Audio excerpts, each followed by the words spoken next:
Stock market, share बाजार, investor, trader, ये सब आपने वर्ड सुने हैं। क्या आपने कभी जानना चाहा है ये कौन होते हैं, कैसे वर्क करते हैं, क्या काम होता है इनका और कैसे ये प्रॉफिट्स करते हैं।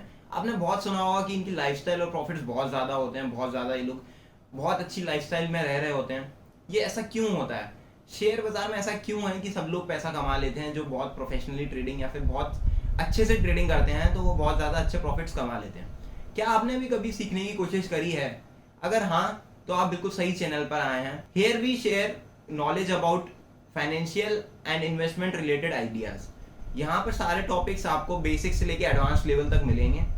और हाँ, अगर अभी तक आपने सब्सक्राइब नहीं किया है तो सब्सक्राइब कीजिए, नोटिफिकेशन बेल आइकन दबाइए और लोगों से शेयर करिए। Thank you, keep watching the video. इसमें बहुत सारी चीज़ें नई सीखने को मिलेंगी आपको। Thank you. क्या आपने कभी सोचा है कि कंपनी के शेयर, किसी किसी कंपनी के ही शेयर क्यों अपन को स्टॉक मार्केट में मिलते हैं, हर किसी कंपनी के पब्लिक शेयर्स क्यों नहीं मिलते हैं? सपोज रिलायंस के हमें शेयर मिलते हैं, बट ओयो होटल्स के शेयर हमें कभी भी कंपनी पे नहीं मिलते हैं, कभी भी स्टॉक मार्केट के नहीं मिलते हैं। ऐसा क्यों होता है?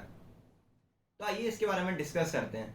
पहले जब भी बिजनेस कोई भी ऑरिजिन करता है, कभी भी कोई भी बिजनेस स्टार्ट होता है, तो सबसे पहले कौन स्टार्ट करता है? उसको कोई एक पर्सन स्टार्ट करेगा या ग्रुप ऑफ पर्सन मिलके स्टार्ट करेंगे। एक पर्सन ने, एक छोटा सा एग्जाम्पल लेते हैं। एक सिंगल पर्सन ने स्टार्ट की है कोई कभी कंपनी, XYZ कंपनी का नाम रखते हैं और उस पर्सन का नाम है ए।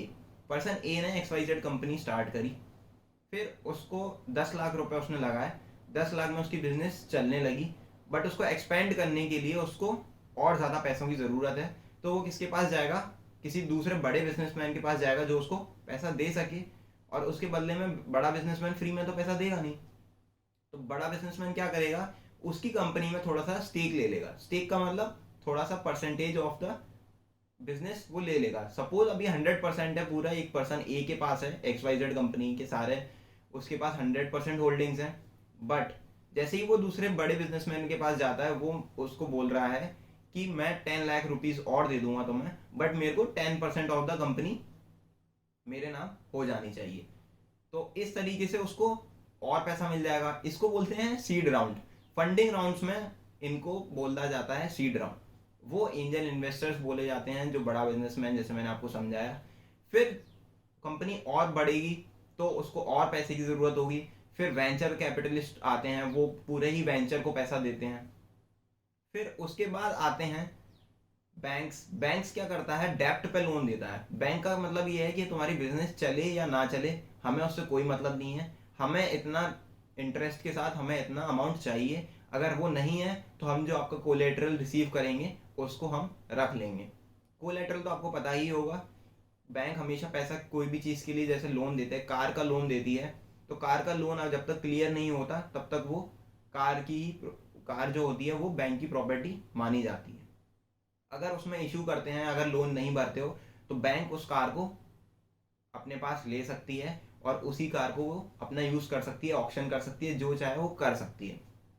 ऐसे ही शेयर होल्डिंग बढ़ती जाती है। जब कंपनी और बड़ी हो जाती है तो फिर प्रोमोटर अपने स्टेक को और डाइल्यूट कर देते हैं और पब्लिक शेयर्स अलॉट कर देते हैं। जब पब्लिक शेयर्स अलॉट होते हैं तो उसके लिए एक प्रोसेस आता है IPO, initial public offering. Initial public offering में क्या होता है कि पब्लिक शेयर्स के लिए एक IPO आता है, जिसमें पब्लिक, जनरल पब्लिक शेयर्स खरीदने के लिए स्टॉक मार्केट पर लगा सकती है, अपना एप्लीकेशन लगा सकती है, उसको शेयर मिलेंगे तो फिर वो कंपनी स्टॉक मार्केट में लिस्ट हो जाएगी। जैसा कि आपने देखा होगा कि अभी बहुत सारे IPOs भी आ रहे थे। उन IPO में क्या होता है? कभी कभी म्यूटेड लिस्टिंग होती है, कभी कभी बहुत ज़्यादा बम्पर लिस्टिंग होती है। बम्पर लिस्टिंग और म्यूटेड लिस्टिंग में बहुत अंतर होता है। म्यूटेड लिस्टिंग क्या होता है? जब शेयर प्राइस मैंने 500 पे मैंने एप्लीकेशंस में सबको दी है और शेयर लिस्ट हो 400 पे, तो वो क्या हो गया? Muted listing.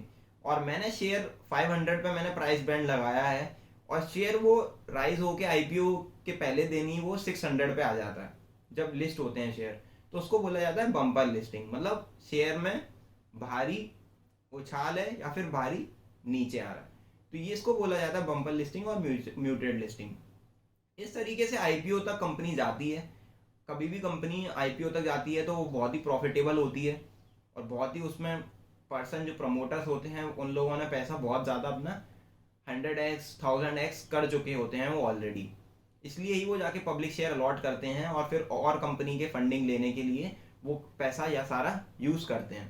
तो ये होता है पूरा आईपीओ का प्रोसेस। आईपीओ में कैसे अप्लाई करना चाहिए, क्यों अप्लाई करना चाहिए, वो सारे कंपनी टू कंपनी डिपेंड करता है। हर किसी आईपीओ में नहीं अप्लाई करना चाहिए, कभी कभी म्यूटेड लिस्टिंग हो जाती है, और किसी आईपीओ में अप्लाई करना चाहिए तो आपको 15 डेज के अंदर ही अच्छा रिटर्न्स मिल सकता है। तो ये था पूरा आईपीओ का बात। इसके आगे हम बहुत सारे नए टॉपिक्स भी कवर करेंगे। अगर अभी तक आपने सब्सक्राइब नहीं किया है तो सब्सक्राइब कीजिए। Keep investing and keep learning. Thank you.